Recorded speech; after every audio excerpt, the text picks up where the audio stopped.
Well, how's everybody doing? It's Saturday, 3 o'clock, and I'm Bob Gums, and this is the Concerned Forum.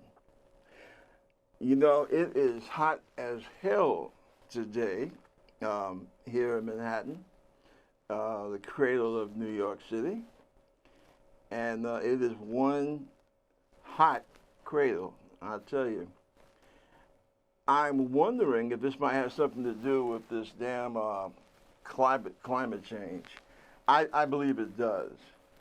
Although, unfortunately, we have a candidate for one of the major parties that believes that climate change is a hoax. So I guess all those polar bears up in Alaska, they don't know what they're talking about. And of course, I'm referring to Donald Trump, the Don. And it's so crazy to me that in this day and age, you actually got someone that supposedly is an intelligent, he claims, educated person who thinks that climate change is a hoax. But hey, that's your Republican Party. Those are the type of people that they have running around, running for office. And quite frankly, I think that if you want America to live in a cartoon, then yeah, by all means, vote for Donald Trump and people like him in the Republican Party. I understand that a lot of folks, myself included, are angry because the guy that we wanted to win the nomination, Bernie Sanders, he lost. Now, I understand that, how should I put this? Well, let me put it this way. I understand that supposedly the tally of the votes foredoomed Bernie to lose anyway. I go along with that. But we do know that there is a lot of chicanery behind closed doors, as it were. And those two things, well, they made for a lot of bad feeling. I'm being realistic. I understand people being angry, being upset that Senator Sanders did not get the nomination. But now, for right now, that's water under the bridge. We have to deal with the fact that Donald Trump might be our next president. And that is a frightening thought. So I'm not, right now, between now and November, I'm not concerned with inside the house housekeeping. And inside the house, I refer, of course, to the DNC, the Democratic Party. Yes, as Democrats, we have a lot to look at. We have a lot to do after the election is over, irregardless who wins. But right now, our minds need to be focused on keeping this madman, Donald Trump, out of the White House. I think one of the things that is so terrifying is that what the Trump campaign has managed to do, they have managed to make insanity the norm. They have managed to make dishonesty, lying, the norm. And I think that is so dangerous. I think it's dangerous for a guy to feel so proud that the base of his supporters pride themselves on their lack of education and sophistication. I think that's damn dangerous. As a nation, we have always, as a whole, we have always been about trying to push upwards, not downwards, and not being satisfied about our lack of education. Education, a certain amount of sophistication, those were things that we aspired towards. And I think it's very sad that this guy comes along, and now it seems that people are more prone to be attacked because they're educated and have a certain amount of sophistication. And oh, for God's sakes, don't let it be a black president. Woo! Mm-mm. That's been the problem to a large extent with President Obama. You know, it's funny. People in America, when you come across bigoted-minded people, it's so strange, I notice, because you're either a dumb colored person, and if you're not dumb, but you happen to be well-spoken, educated, with a certain hint of sophistication, then you're a smart nigga. And it's like you're damned if you do, and you're damned if you don't. And I believe that's one of the large problems that the president in general has, and I think also the Democratic Party has, with that certain element that's about this whole racist thing. Now, I got a few things here I want to hit at because I want people to think about. I think that our media has to bear a certain amount of responsibility for Donald. They must. They gave this guy a huge platform. He didn't really need to go and buy airtime for commercials that much, because it was like the media was constantly playing to this guy. As a matter of fact, what is it? A vice president or someone high up in the CBS chain of command was overheard making the comment of how great Donald Trump running for president, how great it was for their bottom line. And I guess it was, I guess so. I guess it also depends a lot on how much you value your country. Are you disturbed? If you're a network official, you got to ask yourself,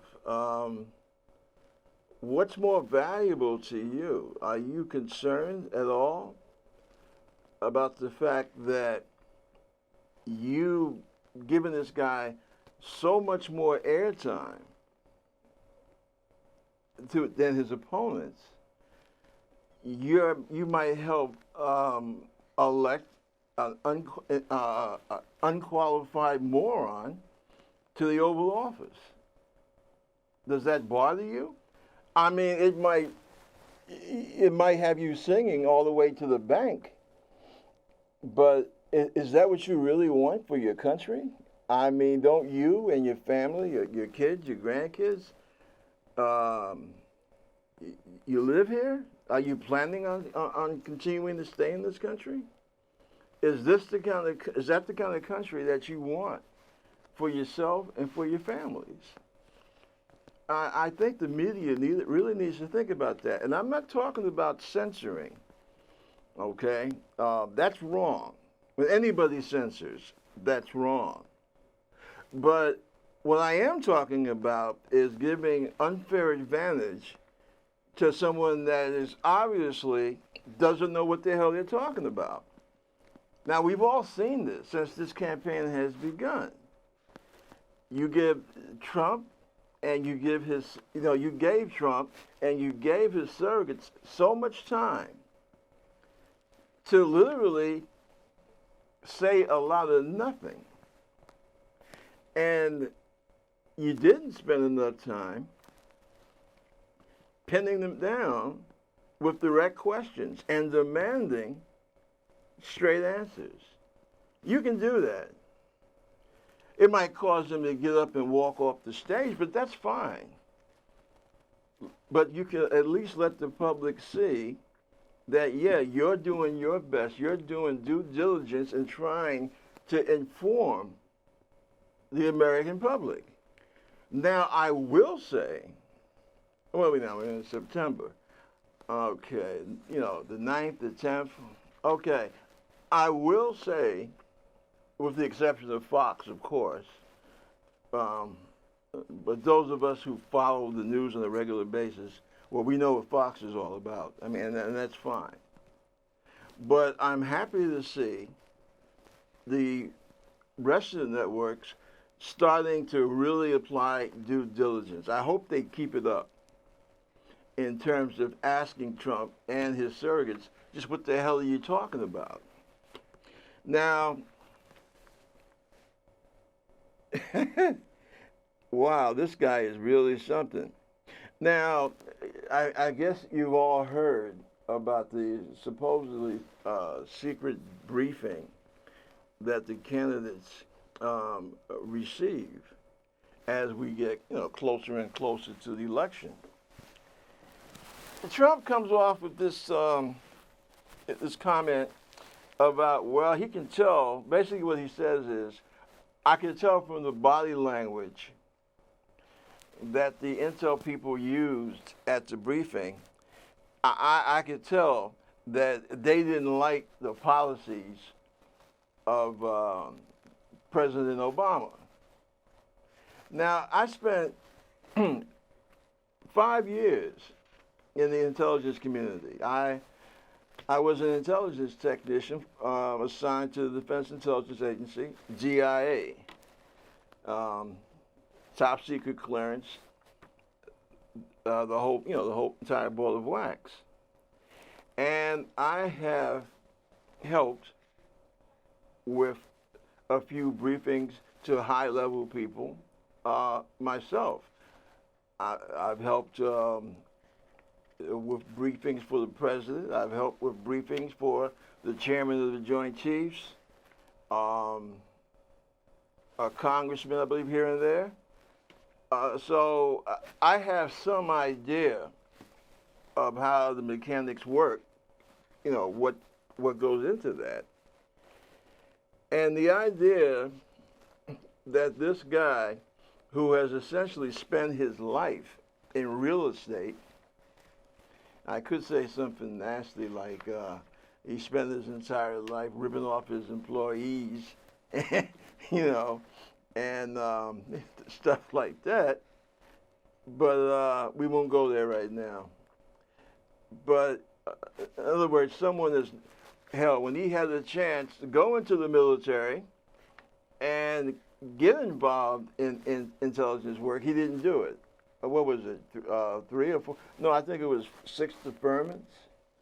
So the idea that this guy now has suddenly become a military expert and an intelligence expert, and that he could tell what's going on by the body language, you know, I think that would be hilarious. It is hilarious. Unfortunately, the hilarity is on us. The joke is on us. Because there's a very good possibility this guy could be our next president. And I can tell you, the intelligence community, not just here in the United States, not just in Washington, but all our Western allies, with Germany, France, Britain, or England, Spain, all of them, they are terrified at the thought of a Trump presidency and what it could do, the damage and harm it could do to our Atlantic alliance which we have had since World War II. And me, myself, as I said, I'm terrified at that prospect. The idea that this guy Trump is going to be going and seeing some of the same information that I saw, only he will be in the position where he can actually act upon it. However crazy, whichever crazy way he wants to act on it, however he chooses. And that really scares the living hell out of me. And something else I heard, and I'm following up on it as best I can, but the idea that somehow the people in his group, in Trump's group, but they have been able to pressure the Republican Platform Committee to not condemn any Russian aggression in Eastern Europe, such as the Ukraine, the things that have been on the news over the last year and a half. This guy, apparently, he's on the side of Putin. And this seemingly, what do they call it now? Some term.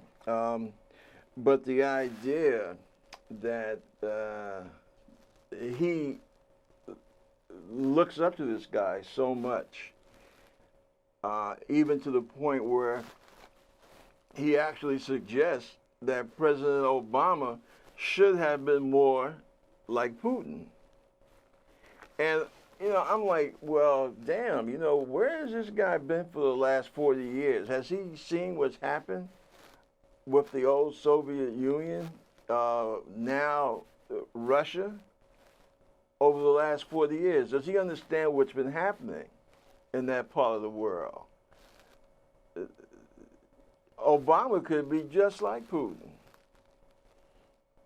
Have journalists killed, assassinated, march into other countries for spurious reasons. I mean, this is the type of stuff that Putin does. And, I mean, birds fly.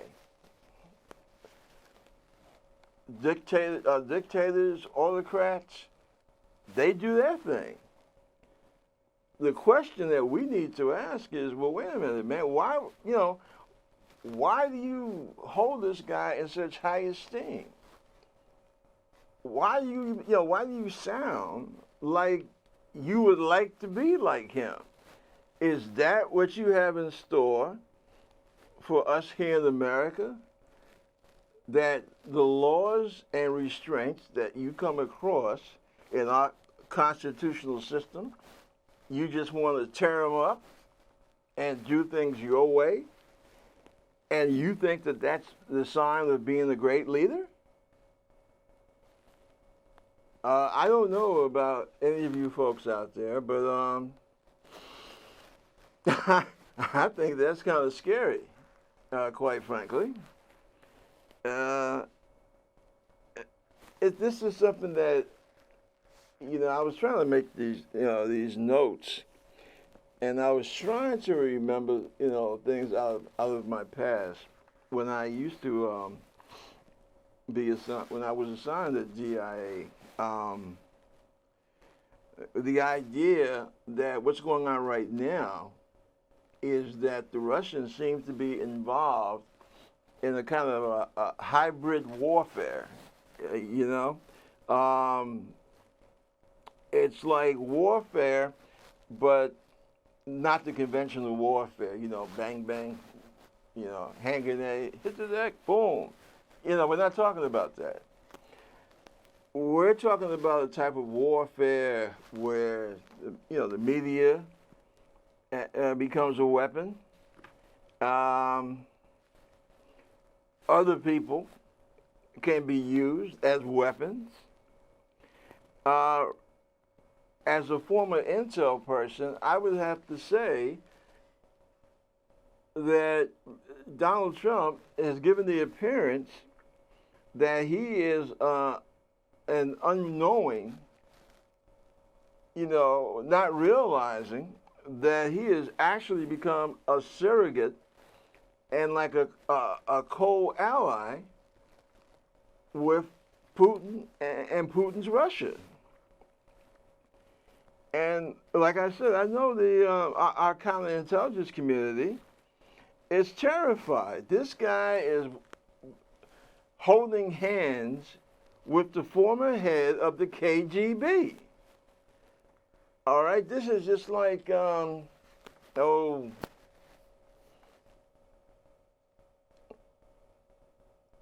it's just like if you had someone that was holding hands with the Gestapo, the Nazi Gestapo. Okay, that's what I'm not trying to besmirch anybody. That's what the KGB was about. We have our thing, they have theirs, and theirs was the KGB. The kick on the door at 3 o'clock in the morning. You will come with us, please.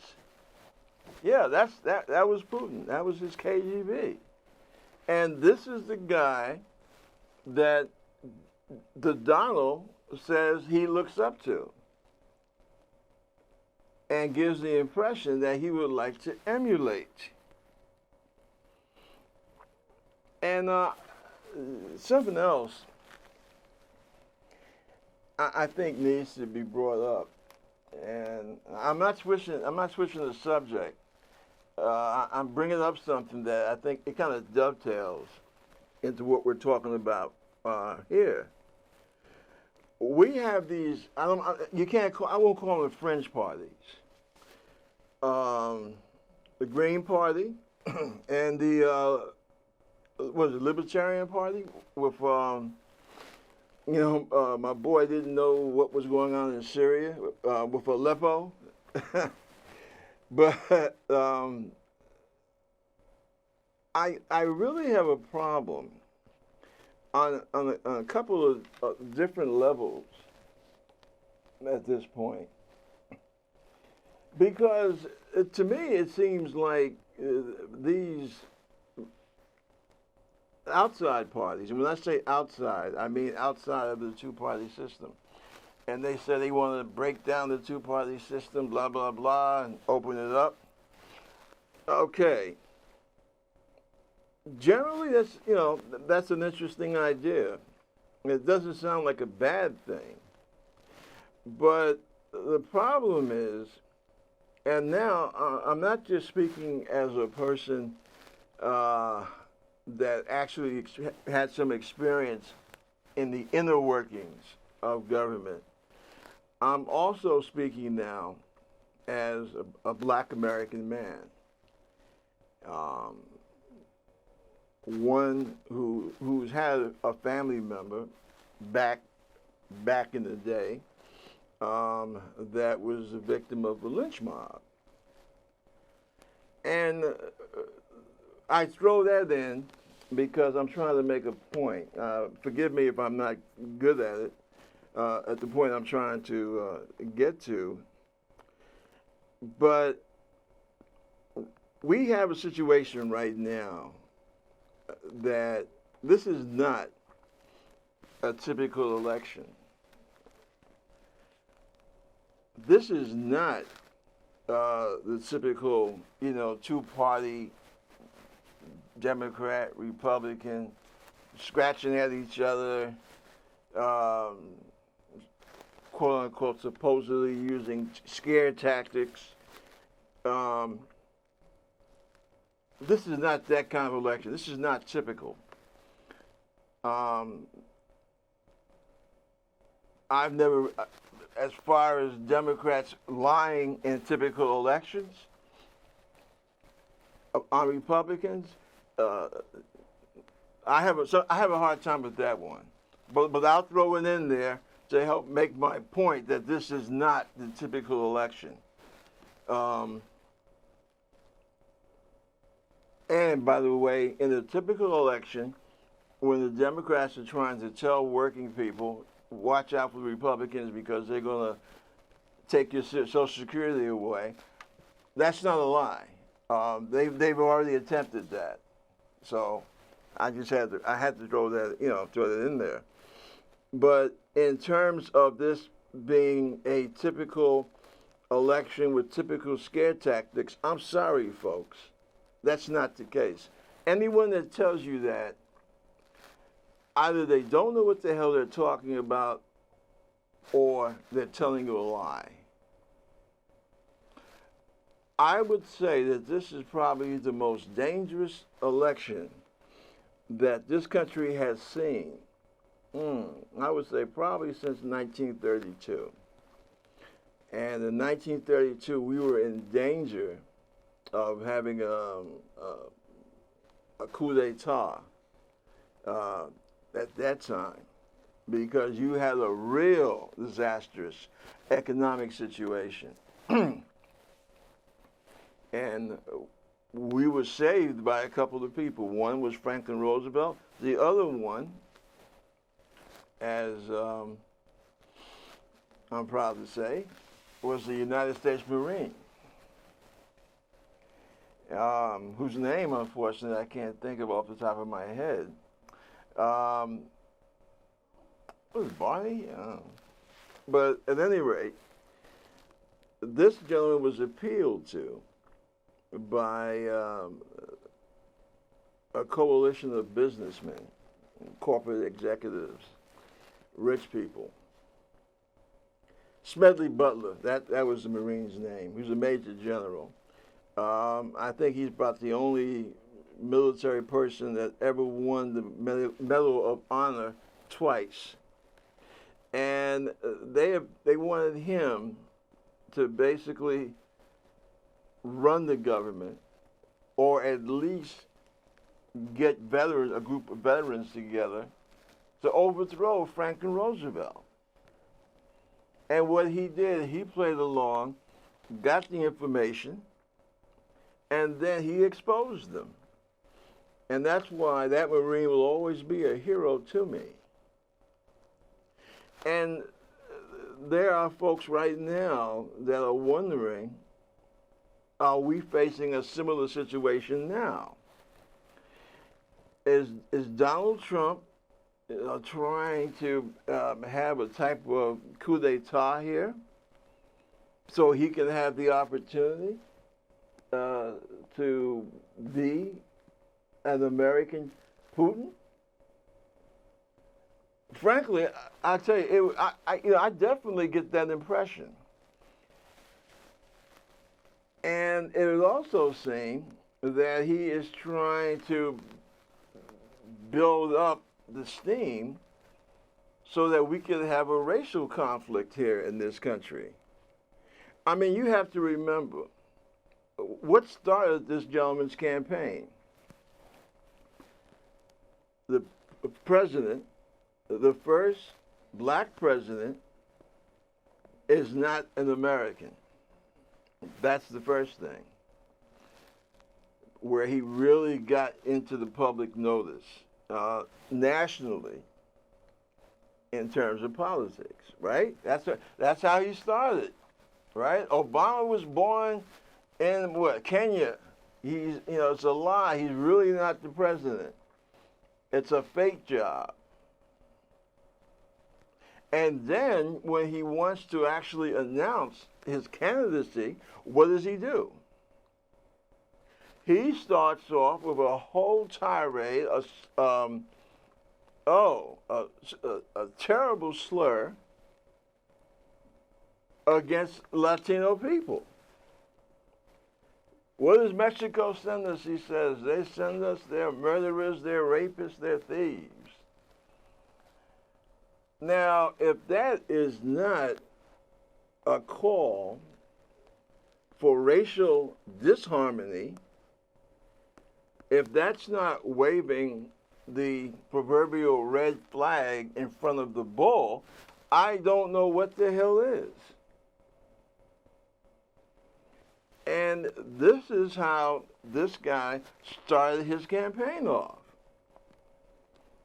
Well, no, Donald Trump cannot tell, even in conversation, I don't think he knows the difference between somebody from Mexico as opposed to somebody from the Dominican Republic as opposed to somebody from Venezuela or Colombia.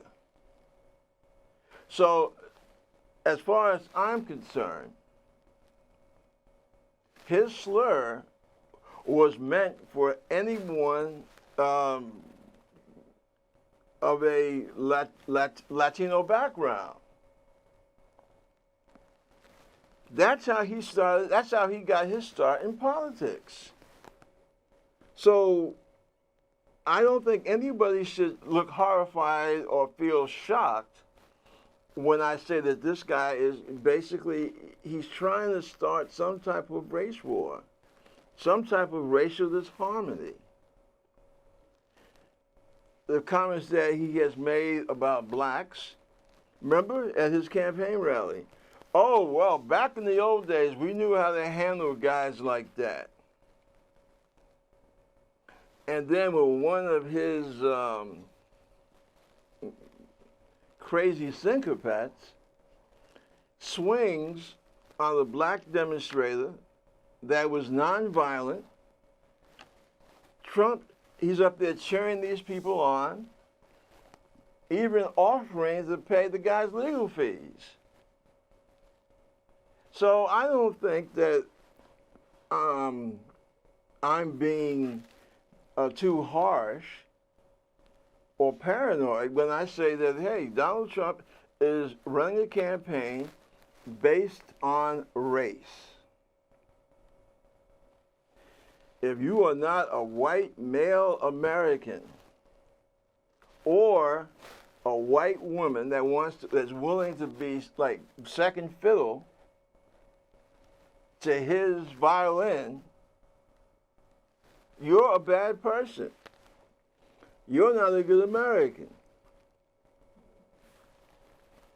This is the same guy that said one of the greatest military guys that we have living, and I speak of my fellow Navy veteran, John McCain. What did he say? Oh, well, I don't like guys that were captured. That's not a hero to me. Well, no, dunderhead. The one beside, and I was like everyone else because I was in the military during Vietnam, and like most people that I came across when I was in the military, we had lost any kind of feeling about the war. But we were still Americans. We were in the military. We did our jobs. And what made McCain a hero, one of the other things that made McCain a hero, dunderhead, is the fact that the North Vietnamese offered to get him out of there ahead of all the other people who had been, captured, shot down, and were being held. They did that because McCain, prominent family. Both his dad and his granddad were admirals. So the North Vietnamese, I guess they were trying to get a little good publicity for themselves on the world stage. And they told him, look, we'll cut you loose. Go ahead, we can go home. And McCain said, no. We're going out in order. I just, relatively speaking, I just got here. I'm not going to go out ahead of all these other men that have been here way longer than I have. He turned down the chance to come home. And he decided that he was going to stay in prison as a prisoner of war and take his turn like everyone, like the way that it was supposed to be set up. And he refused to accept any special favors. when he could have done so. And that's one of the other things that make John McCain a hero, Donald. But see, that type of thing, that's something that you would have no concept of, Donald Trump. Looking out for your buddies, standing by your comrades,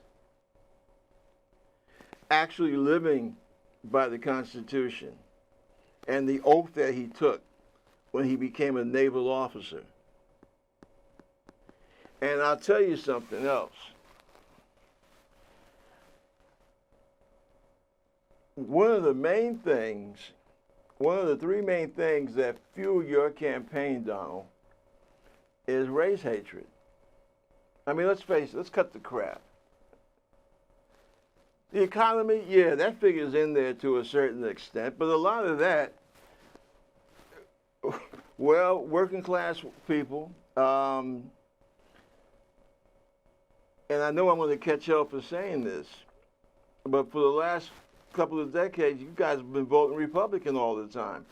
You've been voting for the elected officials that will give, you there in Ohio, the factory that you used to work in,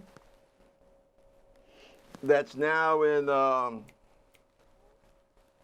Southwest Asia somewhere, or Latin America, or China. Well, guess what?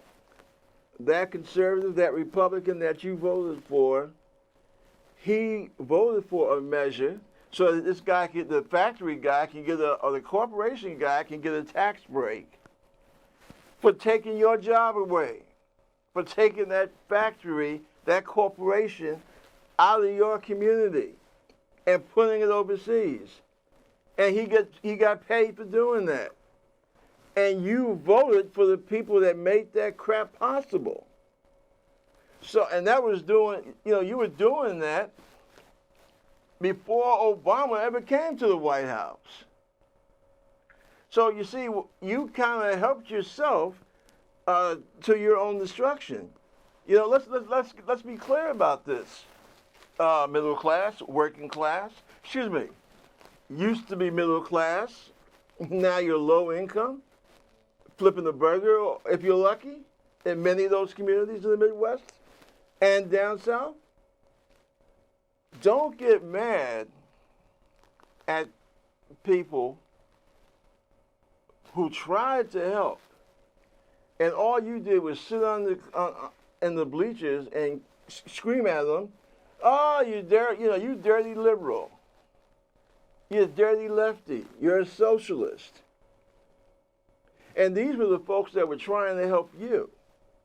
But you didn't want to listen to that. All you wanted to hear was these social values. Oh, well, I can't go with her or I can't go with him because he's talking about a woman's right to choice. That one, he's trying to take away my guns. Oh, and that one, I think he's trying to do a little bit too much for those blacks and those Hispanics.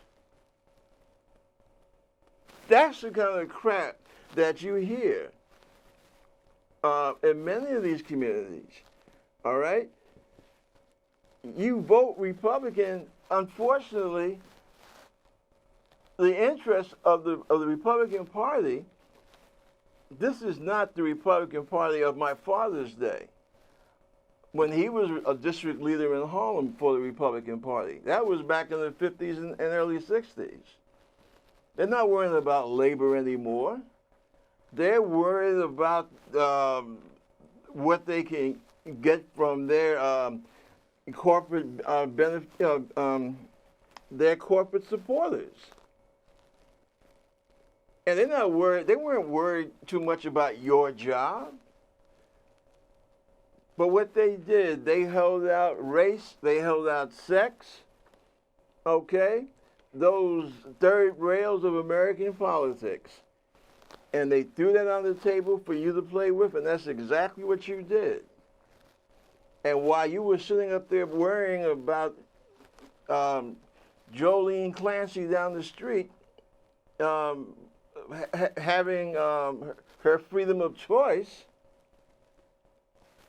these cats were helping corporate America take your job overseas. That's why you're in the condition that you're in.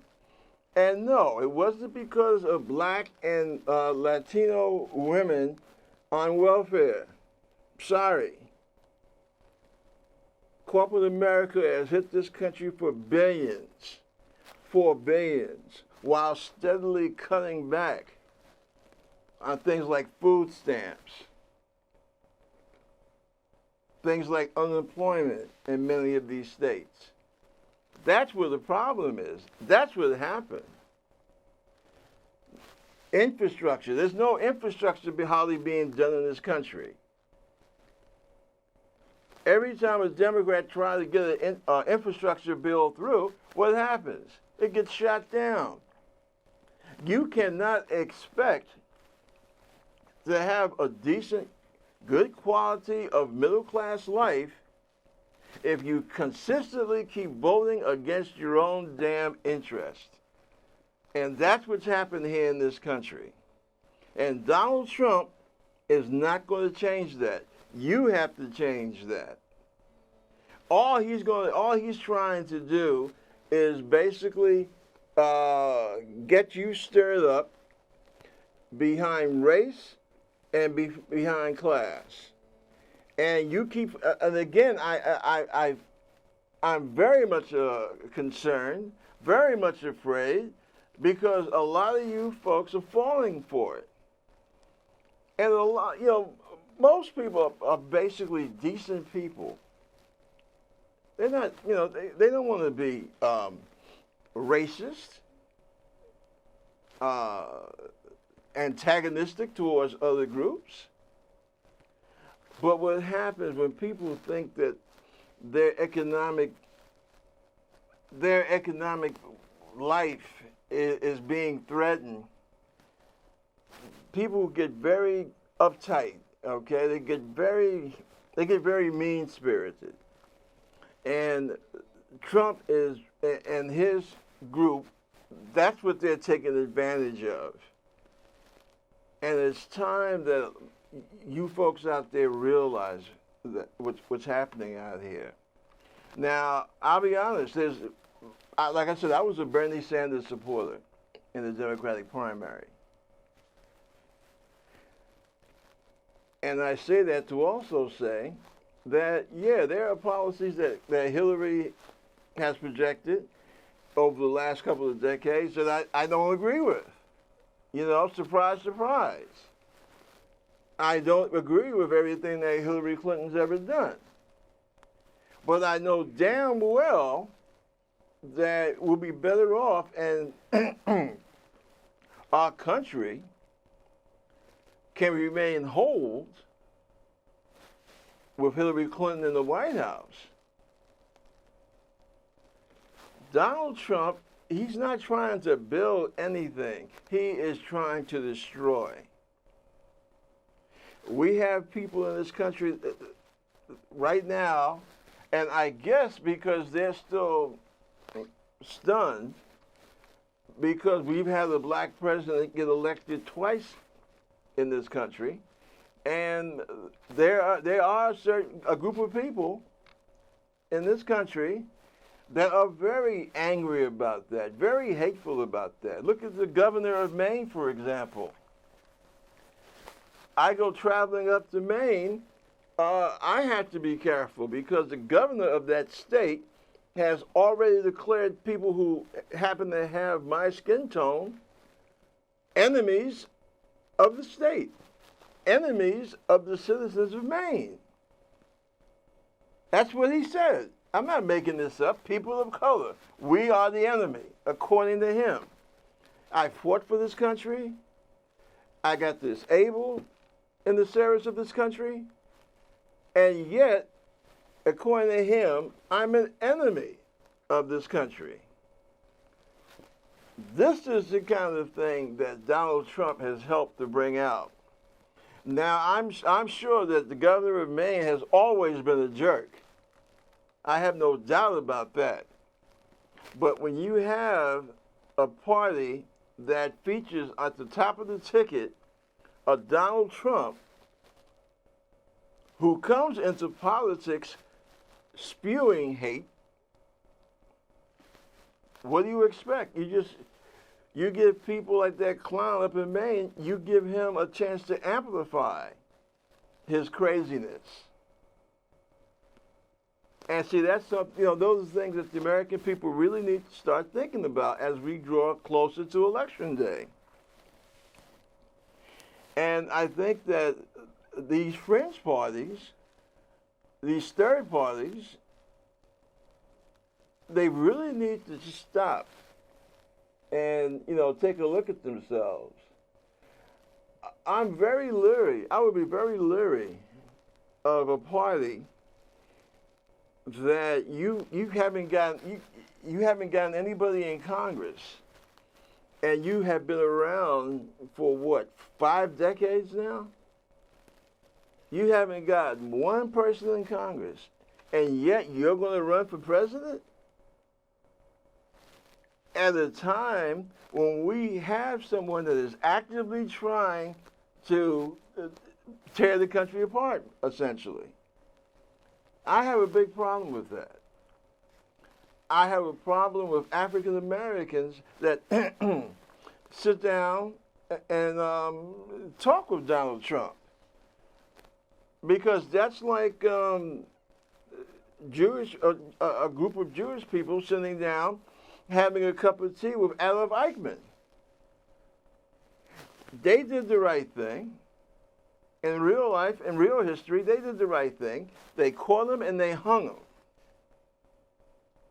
Now, I'm not proposing that we treat Donald Trump the same way.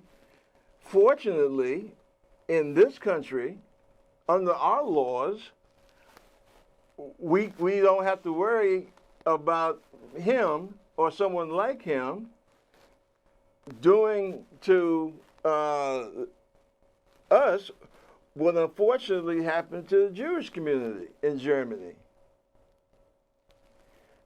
But I think we need to really start getting worried when a guy that's running at the head of one of the two major parties constantly reminds us of how great one of the world's biggest autocrats, dictators, how great his leadership skills are. That should be a concern. That's what these third parties really need to concentrate themselves about, quite frankly. And they need to be about educating people on the grassroots level. And the way to do that is not by trying to run for president. It's like you're going to build a penthouse before you dig up the build the basement. And I think that's very wrong. I think that as an African American man, I think that basically throwing away my vote, I think that's wrong.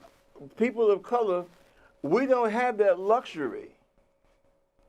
And I think that that's something that people need to understand. Trump is just no damn good. That's basically, associating with him is you're being a Judas goat, period. I'm a native New Yorker. I grew up watching Donald Trump. That he means people of color no damn good. End of story. The other two parties, libertarians, they don't believe in government, basically. I mean, it's great. They want to end the war on drugs. They want to stop people from being arrested and having their lives and records totally screwed up because they had a nickel bag. I think that's wonderful. I really think that's wonderful, quite frankly. And the guy, I can't think of his name, but he made the comment that if people can go to a saloon and get sloshed, they should have the right to sit in their apartment and smoke a joint. And he's right about that. But unfortunately, along with that, they also believe that there should be no Social Security. That if you get injured, you should have money put aside to take care of yourself without the help of government. And then if you haven't gotten $3 or $4 million saved up by the time you're ready to stop working, because you feel that you have reached a certain age, tough luck.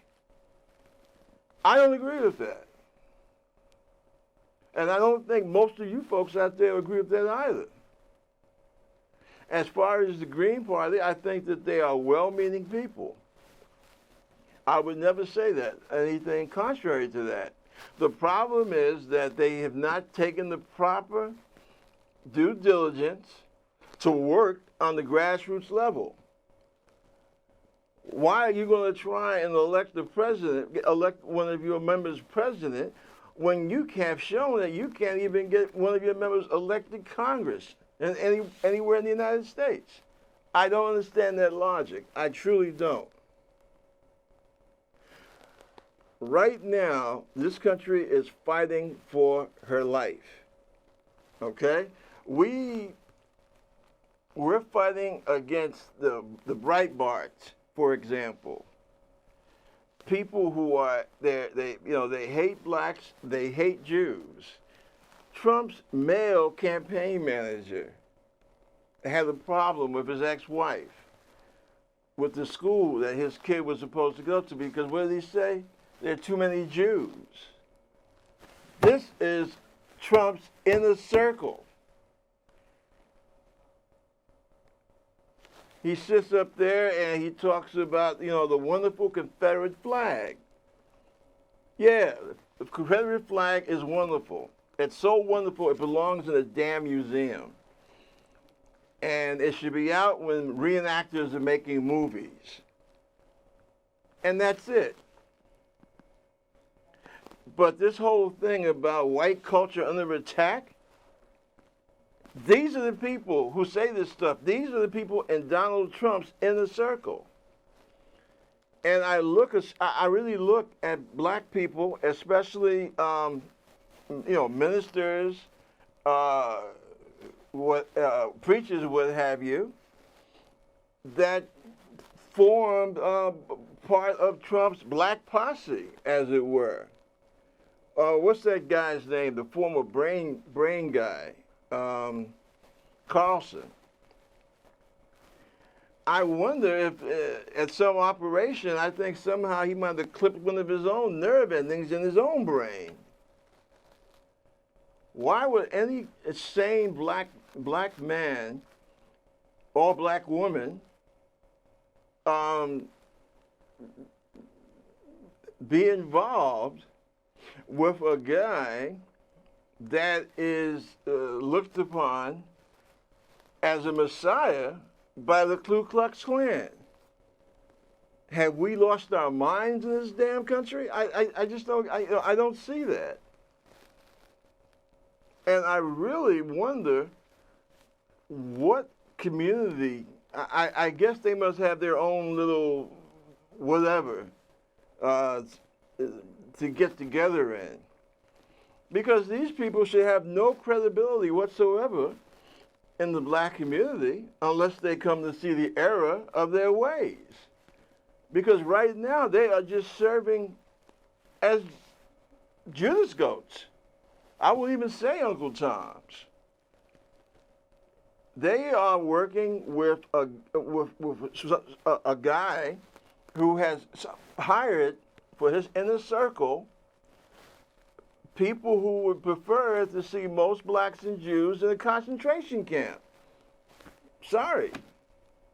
That's exactly how I see it. And I'm sorry if I got a little excited about that. But Nazis and Klans people, they kind of get they kind of get me like that, you know? Oh, I tell you. and the policies that his people in his inner circle have espoused towards women, towards the gay community. This is not the America that we've been striving for the last 50 years.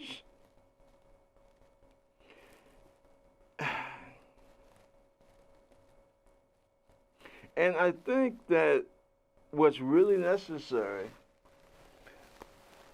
a lot of Americans really need to learn how to be a little more empathetic towards other people. I think that's another thing that Trump tries to take advantage of.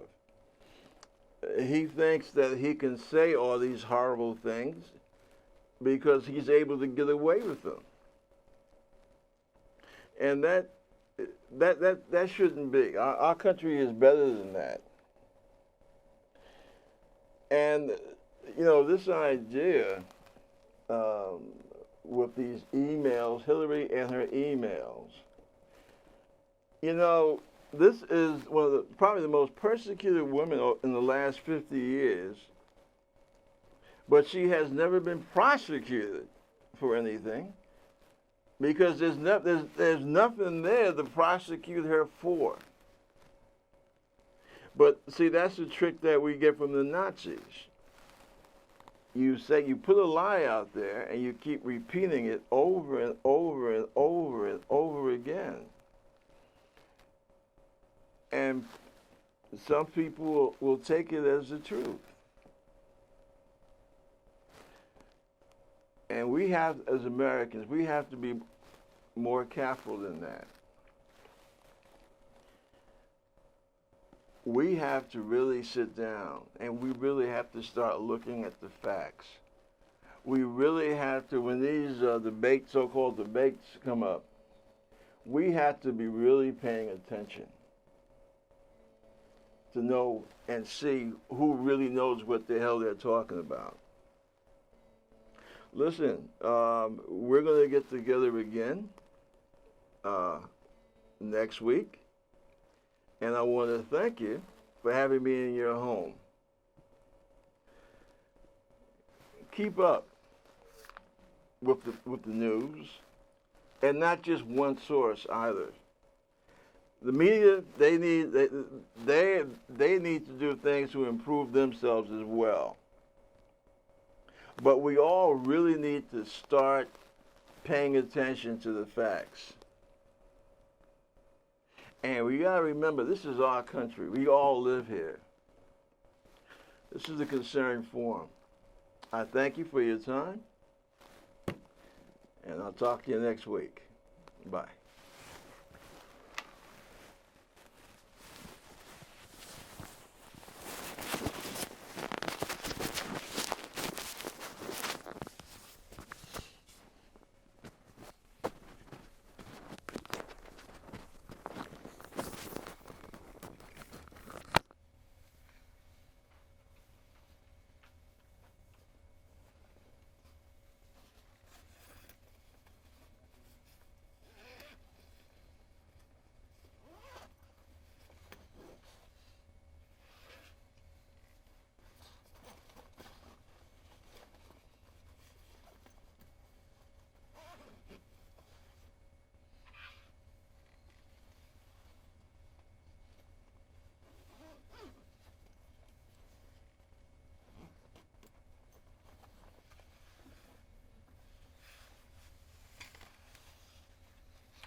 topics first.